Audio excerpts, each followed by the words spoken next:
Hola familia, antes que nada deciros que aquí estamos, que gracias por todo el apoyo y el cariño que he sentido de todos y de cada uno de vosotros, y de verdad que espero grandes cosas de parte de Dios. No es un hablar, no es un decir. En fe esperamos que si Dios está haciendo milagro tras milagro, pueda ser para que podamos testificar de su nombre y mostrar al mundo que hay un Dios que es poderoso y soberano. Hoy va a compartirnos Andrés, y Andrés hace tiempo, como él mismo os dirá, está leyendo toda la escritura y se detuvo especialmente en el libro de Ezequiel, un libro profético donde los haya. Ezequiel, cuyo nombre significa Dios hace fuerte, y es un profeta que estuvo ministrando en el tiempo del exilio de Israel, allá por finales del siglo VII antes de Cristo.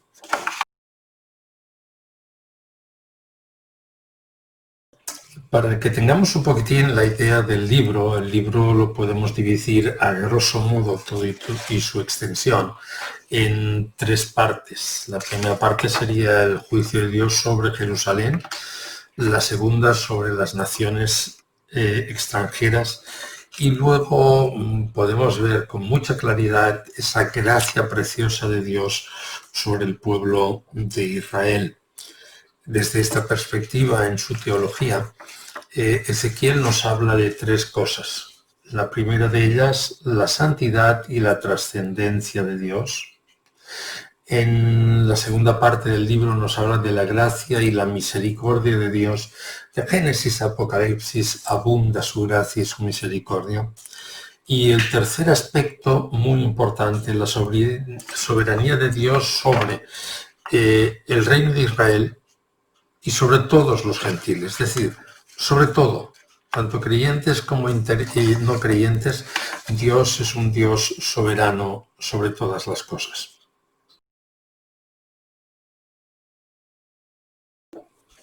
En casi todos los libros del Antiguo Testamento aparece la persona, la figura del Señor Jesucristo, y Ezequiel no iba a ser menos.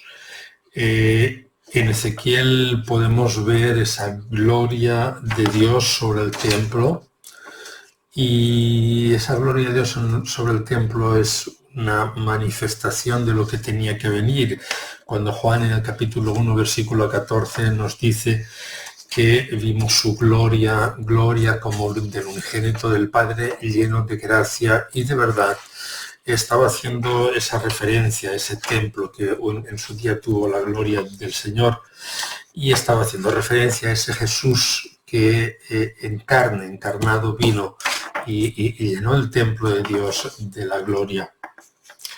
Al igual que la gloria del Señor un día llegó a apartarse de Jerusalén, el Señor Jesucristo llegó a apartarse del Padre en un momento determinado por un acto de amor, porque te ama a ti, me ama a mí, porque nos ama. Y desde esta perspectiva, Él dejó la gloria del Padre para venir a socorrernos a cada uno de nosotros.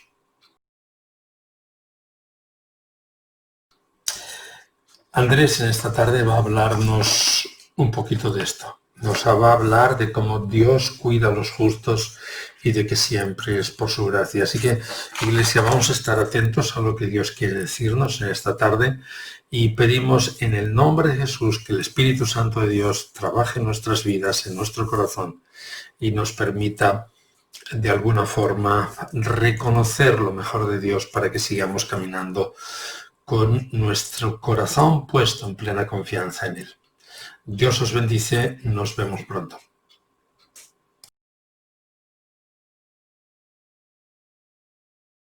Estoy leyendo la Biblia desde el Génesis en adelante, y ahora me toca durante este mes leer a Ezequiel.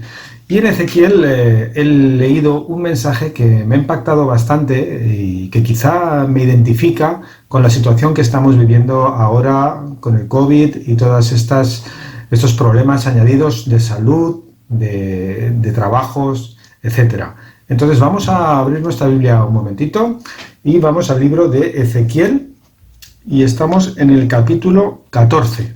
Vamos a leer del 12 al 14. Dice así: vino a mí palabra de Jehová diciendo: Hijo de hombre, cuando la tierra pecare contra mí, rebelándose pérfidamente, y extendiere yo mi mano sobre ella, y le quebrantare el sustento del pan, y enviare en ella hambre, y cortare de ella hombres y bestias, si estuviesen en medio de ella estos tres varones, Noé, Daniel y Job, ellos por su justicia librarían únicamente sus propias vidas, dice Jehová el Señor. Hasta aquí, luego seguiremos un poquito más. Estamos viviendo tiempos de pestilencia, como es el COVID, tiempos de hambre para muchísima gente, igual que ocurre aquí. Normalmente estos tiempos son tiempos de juicio sobre la tierra, porque también el pecado se ha multiplicado, la maldad se ha multiplicado, cada vez lo vemos más a nuestro alrededor, a lo bueno le llaman malo, a lo malo le llaman bueno, y vemos cosas terribles. El egoísmo cada vez es más increíble en la gente, en las nuevas generaciones, y viene el juicio de Dios. No estoy diciendo que directamente el COVID sea un juicio de Dios, una plaga que haya enviado Él, pero en todo caso, la haya enviado o no, la ha permitido. Y lo ha permitido probablemente porque es un juicio a toda la maldad que hay en la tierra. Y aquí nos habla de que los justos son librados. Nos habla de que, concretamente, si estuviesen en medio de ella estos tres varones, Noé, Daniel y Job, ellos, por su justicia, librarían únicamente sus propias vidas. O sea que ellos, es la justicia lo que nos libra. Entonces, si nosotros somos justos, seremos librados por Dios. Pero, ¿somos justos? Si la Biblia dice que no hay justo ni aún uno, ¿es una contradicción? No, no somos justos, ciertamente, pero tenemos la justicia de Cristo, todos aquellos que hemos entregado nuestras vidas a Jesús y nos ha limpiado con el sacrificio, con su sangre, y podemos tener esa seguridad de vida eterna y esa justicia que no es nuestra, sino que es de Jesús. Entonces nosotros también somos justos, con lo cual también seremos librados. Eso no quiere decir que a lo mejor pues ya por eso ni me va a tocar el COVID, ni me voy a quedar sin trabajo. Seguramente no te va a pasar, pero podría ser que te pasara. A veces Dios lo permite para que pasemos la prueba, pero dice que junto con la prueba siempre nos va a dar la salida, con lo cual, aunque en este momento podamos estar pasando una crisis, sabemos que Dios nos va a levantar en el momento oportuno. O sea, que estemos tranquilos, porque todo esto son juicios sobre la tierra, pero los que somos justos por la justicia de Cristo, somos protegidos de una manera especial por Dios, sea directamente o sea transitoriamente con el resultado después. Y ahora yo pienso, ¿y qué tenían en común Noé, Daniel y Job? Pues mira, yo recuerdo sus historias, y una cosa que seguro que tenían en común era su fidelidad a Dios. Eran fieles a Dios a pesar de toda la oposición que tenían alrededor. Por ejemplo, Noé vivía en unos tiempos donde la maldad era tan grande que recuerda a la maldad que hay ahora, quizá incluso peor. ¿Y qué pasó? Que Dios tuvo que enviar el juicio, el diluvio.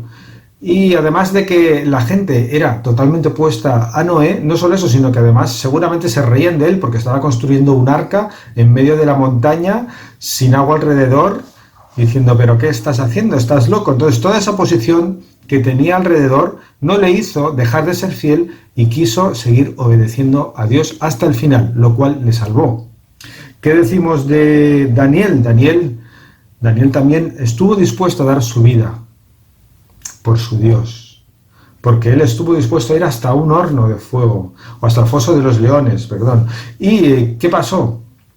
Que Dios le salvó. Estaba en el exilio, en una nación pagana, donde el rey pues hizo una ley para que adoraran solo al rey, y el que no lo hiciera pues iba a ser ejecutado. Pero claro, Daniel sabía en quién había creído, sabía que había creído en Jehová, el Rey de Reyes, Señor de Señores, y no podía adorar a otro Dios que no fuera Él, y mucho menos un Dios falso. ¿Qué hizo? Pues se arriesgó su vida, y a pesar de todo, Dios la guardó de una manera increíble. ¿Y qué decimos de Job?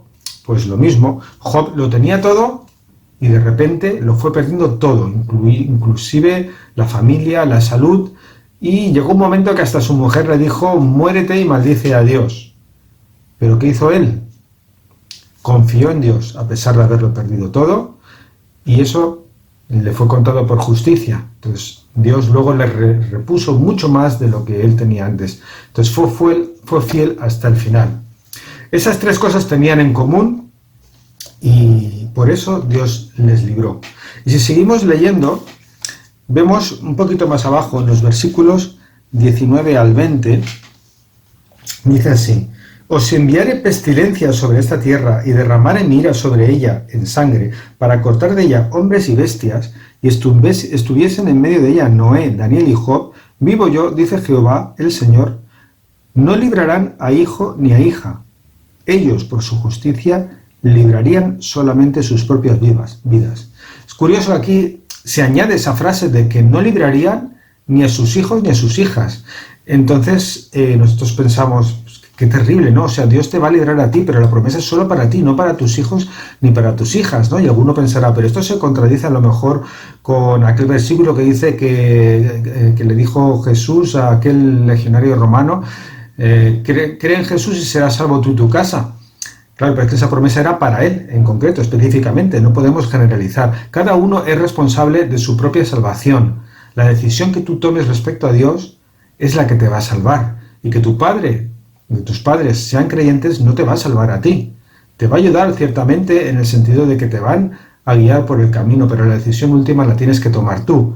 Y viceversa. Padres, no confiéis que como los hijos ya van a la iglesia y nosotros somos cristianos, Dios ya se encargará de salvarles.